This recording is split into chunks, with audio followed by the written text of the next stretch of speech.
Magbuntag og hinumol ang akong uyab sa iyaha. Maayong adlaw kanimo DJ Sam og sa imuhang mga followers. Ingon man usab sa imuhang libuan ka mga viewers ning imong programa. Tawagan na lang kog Loisa. Gusto pod ko nga mangayo og tambag gikan sa imong mga followers. Kalabot ni nga akong gihambin nga problema karon. Kabalaka, kung baga. Kabahin ni nga akong nauyab ba? Nga na-meet lang pod nako sa eskwelahan nga akong gitrabahuan. Ang tinuod, minyo na ko DJ Sam, pero akong bana naa sa Maynila. Dito naman pod siya na-assign karon. Naa na po dito ang ilahang project. Construction worker man god ang akong bana. Di gid siya magpundog sa kalugar. Kung asa ang project, tuwa pod siya. Usahay naa siya sa Visayas ug usahay pod Mindanao. Pero karon naa siya sa Maynila, DJ Sam. Naa dito sa Luzon ang ilang proyekto. Pero kami sa iyang mga anak nagpabilin mi diri sa Cebu. Naa nami duha ka mga anak, DJ Sam, 7 ug 8 years old. Next barangay lang gud ang balay sa among mga ginikanan. Kada Biyernes sa hapon, gusto sa ako mga ginikanan nga tuwa sa ilaha ang mga bata. Usahay pod, kuhaon pod sa ako mga ugangan. DJ Sam nagtrabaho sab ko sa kantin nga giskwelahan sa akong mga anak. Mao nang makita ra sab nako ang mga bata samtang kaeskwela sila. Sa eskwelahan sa akong mga anak, naila-ila nako si Dan. Minyo na po siya DJ Sam. OFW ang iyahang asawa. Ug duna na po siya tulo ka mga anak. Nagkasinabot ming duha kay parehas man mig sitwasyon karon. Layo sa mong tagsa-tagsa ka mga partner. Uhaw mi pag-abot sa kama. Hangtod nga sa sige na mong istorya adlaw-adlaw, nahugra po ang akong loob sa iyaha.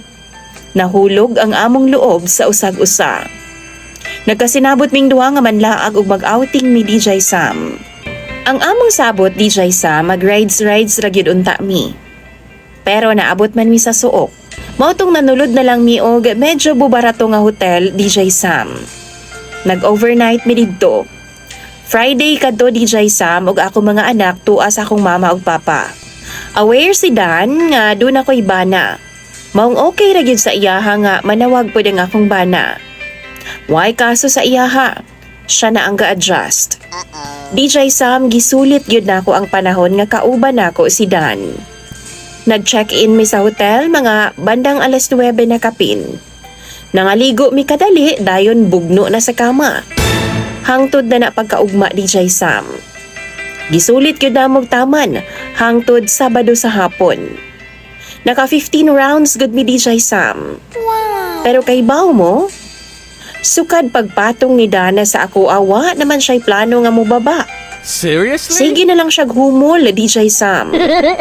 Subli na mo tong gibuhat. Matag Biyernes sa gabi jud na. Kanang human og tawag sa akong bana mo ikyas dayon ko DJ Sam ug mag-lodge dayon ming duha.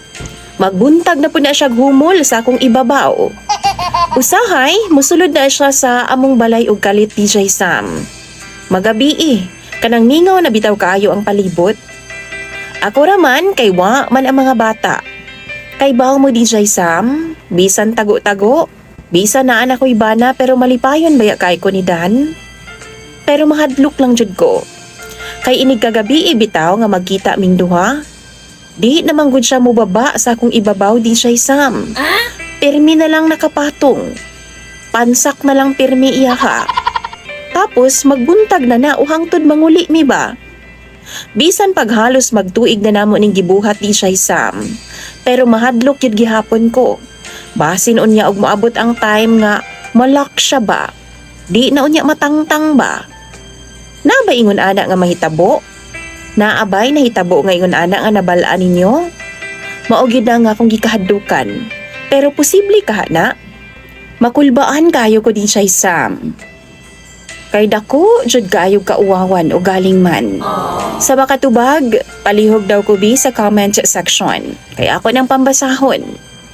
Imong sender og follower DJ Sam, Loisa.